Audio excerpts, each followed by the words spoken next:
I kind of wanted to talk about something really silly I did when I was younger. Oh, go off. So, Yeah. I must have been like 10 or 11, right? And my family was having our family movie night. My dad was feeling tired, so he's like, son, I need you to go make the popcorn. I was like, finally, I'm coming of age. Make the popcorn. So we have like one of those crank kernel popper things, you know? One of the ones that spins in the middle. Yeah, and like my grandpa used to make popcorn for my dad. My dad made it for me, so he's like, it's your turn. And I was like, oh, the family tradition. Wait, that's not what I said to you. No, I'm kidding. It's been so long. You're your cereal. You were getting... Loop back to the cereal conversation. Oh, God. But yeah, making popcorn is supposed to be easy and simple. But the problem is that no one told me that oil was the liquid inside of the tub. So... What did you do? So I grabbed a bottle of vinegar. Oh. And I put in like almost a full cup, and I put the kernels in, and I turned it on heat, and I started cranking. And I sat there for 3 hours before a single kernel popped. 3 hours? 3 hours? It took me 3 hours. Did you turn the heat on? No, the heat was on. Mash, that's a lot of hours. By the time I was done, they were all burnt. Like, everyone in the house could smell it, right? And they were like, you need to stop. And I was like, I have to keep going.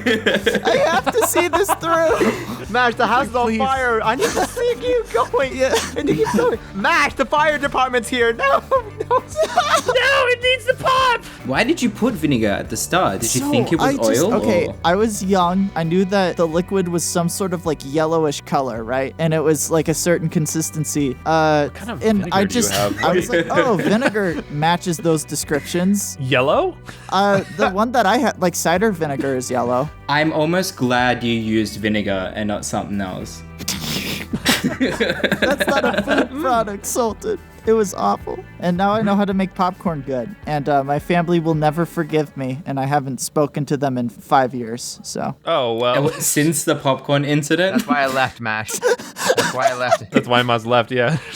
I just want to feel appreciated. You say that as like in front of your burnt house, like ashes behind you. Why don't they appreciate me? Please. No one appreciates I don't understand. I did everything right. That is not as bad as Thanksgiving of this year, though. The little Friendsgiving that we were having was at 7. I woke up at 4 p.m.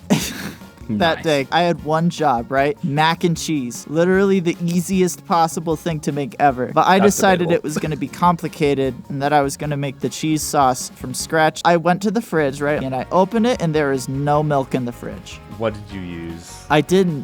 What happened was I'm like, oh, I'll just go to like the little grocery outlet. I walk down there and then I remember it's Thanksgiving. Nothing is open. Oh, nothing's open, yeah. And it's 4 p.m. So because it's holiday hours, everyone had gone home. Every single place. I was going to go into Subway and buy all of their individual milk bottles and then just pour them all into the pot. But I couldn't. It's getting dark out, right? Yeah, I finally remembered that there's a little like 24-hour outlet. I had found the milk. At this point, the recipe takes like over an hour to do. Mac and cheese? Yeah. Yeah, well, because It's 1 mainly hour? because of the cheese sauce. it's an oven bake mac and cheese. You cook the macaroni separate, you put it into a big pasta dish, and then you cook it in the oven for a while. So I come back and I'm like turning on 3 of the stove tops at once and getting out pots and pans, you know. I put like half the gallon of milk in there, 2 whole sticks of butter, 2 giant packets of cheese into that thing, and I start stirring it. And then I'm like, okay, everything's on heat right now. I don't need to stir. I have to go take care of something just 2 minutes in the other room. Wait. So I leave and I come back. The cheese sauce is boiling over. Yeah, and it's getting into the entire oven. It's getting on the floor. A little bit of it was on the walls because the bubbles were popping. And it's like, what are you cooking? What are you How did you get it on the wall? How did you do that? That's almost impressive. I'm more impressed. You left for 2 minutes. I left for just a second and I came back. It was on everything. It got, too big for its britches and just kind of decided that it wanted to be free. Me. I think the lesson, Mash, right, is just go the easy way. Like, just buy popcorn bags. Just buy mac and cheese pre-made. Like, you don't, like, sweetie, you don't have to try your best. Just take the easy way. But I like cooking. I know, sweetie. I know it's hard, but just trust me on this. If you okay. care about the ones around you. It's like an intervention. I come back, I'm like, I'm gonna make some muffins, and then it's just chaos, Sultan, Maz. There will be no cupcakes. I'm like, Dad, I haven't seen you in years. And I just return and I'm just like, what happened to the house? Where's the mac and cheese? He comes back just for the intervention. Yeah, I thought, I don't care anymore, but then I heard what happened, and I was just like, oh, Yeah, I'm just gonna roast you. Like, oh, you idiot. Just, with my burnt popcorn that tastes like vinegar and sadness and regret. Yeah.